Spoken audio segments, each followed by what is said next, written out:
Il chante le nom de son animal, l'utilisant comme une métaphore pour parler de lui. Et de son vivant, l'animal favori joue donc un rôle essentiel dans la construction identitaire d'une personne, dans son apprentissage pastoral, au travers de toutes les pratiques qui ont lieu autour de cette transformation d'un animal domestique en animal favori, et aussi un grand rôle dans son insertion sociale. Son attachement à cet animal va bien au-delà du simple intérêt pour son esthétique ou sa personnalité.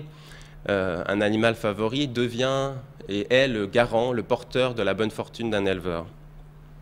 Alors pour conclure, j'espère vous avoir montré que les relations homme-animal, ici comme ailleurs, présentent certaines disparités évidemment, mais aussi des affinités remarquables qui mériteraient peut-être d'être davantage investiguées. Le bétail est une richesse matérielle, relationnelle, symbolique, pour les éleveurs de la race d'airain comme pour les éleveurs est-africains. Et j'espère aussi vous avoir montré que le bétail n'est pas que bon à manger, même si j'adore en manger, et je crois que certains parmi vous aussi, mais qu'il est surtout bon à penser et que le combat n'est pas toujours là où on l'attend. Merci de votre attention.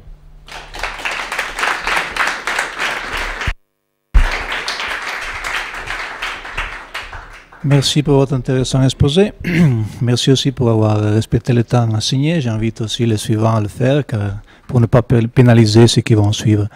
Est-ce qu'il y a des questions, des directions? Monsieur, s'il vous plaît, est-ce que vous pouvez parler ici? Comme ça, on aura votre communication.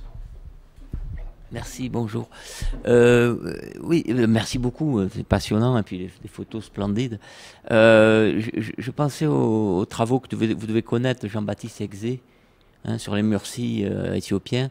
Et lui, il parle d'un color complex, et donc un complexe de la couleur chez les Mursi. Et donc, comme vous n'en avez pas parlé, en même temps, vous avez montré cette décoration par scarification, que c'est absolument fantastique. Je ne sais pas s'il y a, sur vos terrains, il y a aussi cette emphase sur la couleur des robes du bétail. C'était juste une question. Par ailleurs, je suis frappé, moi aussi, puisque vous établissez des correspondances entre la race Airan et les races éthiopiennes. Ce que vous dites sur la région d'ici et les vaches, les rennes, ça ressemble alors quasiment point par point à ce qu'on voit en Camargue. Hein. La relation à l'animal, la façon de nommer l'animal membre de la famille, etc. On mange pas la bonne vache ou le bon taureau, on l'enterre quand il meurt savellement, etc., etc. Donc là aussi, enfin, je veux dire, c'est peut-être pas la peine d'aller en Afrique, il y a très très proche des relations comme ça. Je crois qu'on voit des choses comme ça aussi en Auvergne. Enfin, je pense qu'il y a bon. Voilà.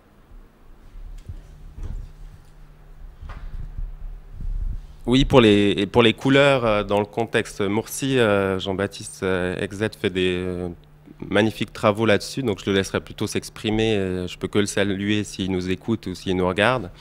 Chez les Amars, on a l'utilisation de pigments pour des cérémonies que les hommes vont appliquer sur leur peau. Mais pas directement sur les robes animales. La couleur des robes animales est très importante et elle joue un rôle dans l'élection de l'animal favori, car elles ont une signification particulière. Chaque robe a des motifs, des configurations de couleurs et de motifs qui peuvent être interprétés par des personnes compétentes, devins ou autres, et qui peuvent participer au choix de l'animal pour un jeune homme. C'est-à-dire qu'il va considérer cet animal comme un potentiel animal favori, garant futur de sa bonne fortune, mais à condition aussi que cette robe, notamment, entre autres, soit considérée comme bénéfique pour lui. Et un jeune éleveur n'a pas les compétences de lecture de ces configurations et de ces couleurs de robe. Donc il s'adresse souvent à son père, son oncle, à un devin, à quelqu'un de plus compétent pour le choix de l'animal. Et ça peut être une cause de non-sélection. Et puis, oui, je suis parti en Afrique, mais je suis valaisan, et donc je sais qu'on n'est pas obligé d'aller très loin pour trouver une forme de cattle complex ou de civilisation de la vache. et qu'on retrouve dans différentes cultures, et on l'a vu encore hier, un attachement, une fonction sociale, culturelle, rituelle, et un attachement aussi émotionnel. On ne doit pas non plus oublier l'imaginaire et puis je pense le côté émotionnel que les éleveurs ont avec leurs animaux et qui jouent un rôle dans leur utilisation sous diverses formes. D'autres? Alors, je vous remercie.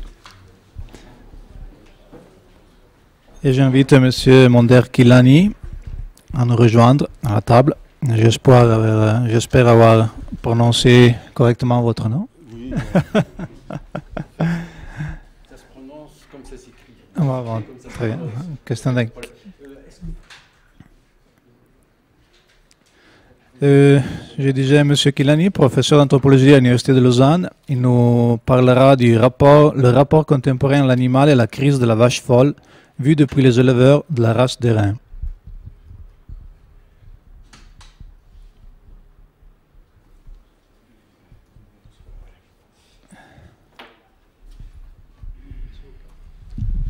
Merci beaucoup. Bonjour. Merci au Centre d'études franco-provençales de m'avoir donné l'occasion de participer à ce colloque autour du combat de Rennes. Et ça me rappelle des souvenirs dans la mesure où le Valais, c'était mon deuxième terrain. Et je m'y suis intéressé donc, dans les années 80, fin des années 80, début des années 90. Et c'était après mon premier terrain qui était en Papouasie-Nouvelle-Guinée. Où il y avait effectivement le rapport à l'animal assez intéressant par rapport surtout au cochon, une dimension cérémonielle. Mais c'est juste pour dire, en fait, et ça a été dit tout à l'heure, au fond, il n'y a pas besoin d'aller loin pour découvrir, entre guillemets, l'exotisme. Et finalement, le Valais, pour moi, était beaucoup plus exotique, venant de Lausanne, d'un canton protestant, où il y avait vraiment, en fait, une sorte de... depuis Lausanne ou le canton de Vaud, il y a une perception un peu d'étrangeté par rapport au Valais. Et donc, c'est dans ces conditions-là que j'ai fait ce terrain. Bon, alors ce que j'aimerais en fait ici présenter, comme le titre l'indique, j'aimerais mettre en perspective la race des rangs ou l'élevage de la race des rangs et donc des combats de Rennes, pour les situer dans leur passé, dans leur actualité, mais aussi dans leur avenir. Et depuis hier, on n'a pas arrêté de parler finalement du statut de cet élevage, de sa fragilité, des tentatives de le dynamiser, et notamment à travers les combats de Rennes, et puis à travers cet espace Mont-Blanc, qui est en train d'être mis en place. Alors il me semble que c'est intéressant d'élargir le débat et d'introduire la réflexion sur l'élevage de la race des reins. D'ailleurs, juste une question, enfin, dans le Val d'Ost, vous n'utilisez pas le terme de race des reins, non? D'accord. Mais enfin, bon, c'est quand même la même race. Enfin, oui, d'accord. Bon, mais enfin, là aussi, donc, c'est des particularités. Enfin, bon. Donc, l'élevage, disons, de bétail de combat, dans une perspective plus large du rapport à l'animal, dans la contemporanéité, et notamment par rapport à la dimension industrielle de l'élevage, qui, comme vous le savez, est à l'origine de différentes catastrophes. Et alors, ce qui m'intéressait finalement comme prolongement, bon, après le Valais, j'ai été travailler justement au Niger, et notamment parmi les Peuls, où il y a aussi une relation à l'animal très importante, une dimension à la fois économique, mais aussi sociale très forte, et ça a été présenté tout à l'heure, enfin, à l'instant, à travers les nuaires en Afrique de l'Est. Et ce qui m'a intéressé, comme prolongation de cette réflexion autour des combats de Rennes, de l'élevage, du rapport au tourisme, l'agriculture de montagne comme une activité secondaire ou pas, comme complément au développement touristique, il y a eu la vache folle, donc la crise de la vache folle qui a introduit toute une dimension de critique au corps même du système agricole et du système d'élevage industriel qui était en vigueur. Et après, bon, il y a eu, après la vache folle, la grippe aviaire, la grippe porcine, etc. Enfin, donc, on en est probablement qu'il y en aura d'autres. Donc, pour revenir à la race des rangs et au combat de rennes, si on fait une perspective historique, on s'aperçoit que cette activité a été considérée déjà au XIXe siècle comme une pratique passéiste, sinon folklorique, que l'on pourrait à la limite maintenir pour servir des considérations purement patrimoniales. L'inscrire par exemple sur la liste de l'UNESCO, pourquoi pas, et pour gagner, là Christiane Dunoyer a soulevé cette question, pour relier cette pratique au tourisme, donc avec le développement touristique. Là aussi, pourquoi pas, mais de mon point de vue, c'est un peu condescendant par rapport à une pratique vivante. Bon, d'autres tolèrent la pratique de l'élevage de la race des rangs pour autant que ça soit une activité d'entretien du territoire. En tout cas, c'est le terme qu'on utilisait. Les agriculteurs de montagne sont considérés comme les jardiniers du paysage. Mais à ce niveau également, de mon point de vue, on assiste à une forme de condescendance par rapport à cette pratique, car on ne veut lui reconnaître qu'une fonction secondaire. C'est pour ça qu'on a parlé d'agriculteurs à temps partiel, mais au fond, c'est une façon au fond, de marginaliser un peu, ou en tout cas de soumettre cette pratique par rapport à une pratique qui serait plus légitime, plus dominante. Donc, fonction secondaire par rapport justement par rapport d'un côté à une logique économique dominante tournée vers une production purement économique fondée sur une rationalité très forte, et de ce fait légitime, et de l'autre par rapport aussi à une logique bureaucratique, celle des autorités publiques et des différents experts, qui ont tendance à normaliser et à calibrer les pratiques des éleveurs. D'autant plus que ces autorités, comme vous le savez, ça a été soulevé hier, tiennent les cordes de l'argent, les cordes de la bourse, celles des aides et des subventions. Et de ce point de vue-là, il ne faut pas oublier les critiques qui ont été adressées à la race des rangs, enfin qui sont encore adressées à la race des rangs, et celle qui fait le plus mal, vous le savez, c'est sa faible productivité en lait. Elle produit en effet 3000 litres, par opposition ou par contraste avec une blanche, comme on dit, enfin, donc une vache purement laitière, qui, elle, produit, par une essai métal, 6000 litres. Donc vous voyez, en fait, ça va du simple au double. N'oublions pas de ce point de vue que depuis le 19e siècle, en tout cas en Valais, il y a des interventions de l'État, enfin dans toute la Suisse bien sûr par rapport à l'élevage et par rapport au contrôle de la pratique agricole, mais en tout cas par rapport au Valais, notamment par rapport à la race des rangs. Toute une série d'interventions de l'État pour supprimer cette race et la remplacer par une plus productive.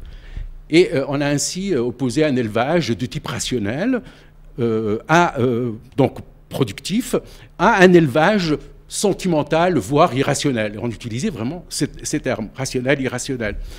Sans parler des interventions de l'Église aussi. Hier, on a eu un exemple sur un autre terrain, enfin en Iran, comment en fait l'Église aussi intervenait, mais au nom de condamner une pratique dispendieuse, enfin ostentatoire, donc qui allait à l'encontre d'une certaine retenue de type religieux. Donc c'est juste pour dire que si on veut défendre la race des rangs et les différentes activités symboliques et sociales qui vont avec, bon, bien sûr, là aussi, ce n'est pas le lieu, mais ça a été dit, et vous le savez, en fait, bon, il y a quand même des fonctions de type pédagogique, le lien notamment des enfants avec la terre et la nature, il y a des fonctions de type, enfin, l'échange social, bien sûr, qui est très important, une sociabilité locale, régionale, mais aussi internationale, à travers l'espace Mont-Blanc. Enfin, par exemple, là aussi, en fait, cette ouverture internationale qui va renforcer les liens entre 3 régions, 3 pays. Là, il y a aussi la dimension, enfin, circulation de valeurs sociales comme le travail bien fait. Hein, l'idée de, au fond, oui, de bien faire le travail, la passion d'une activité complète, c'est-à-dire où on retrouve différentes étapes, différentes dimensions, comme bien sûr le goût du jeu et du sport, mais disons, enfin à travers les combats de Rennes, mais bon, on peut le qualifier de différentes façons.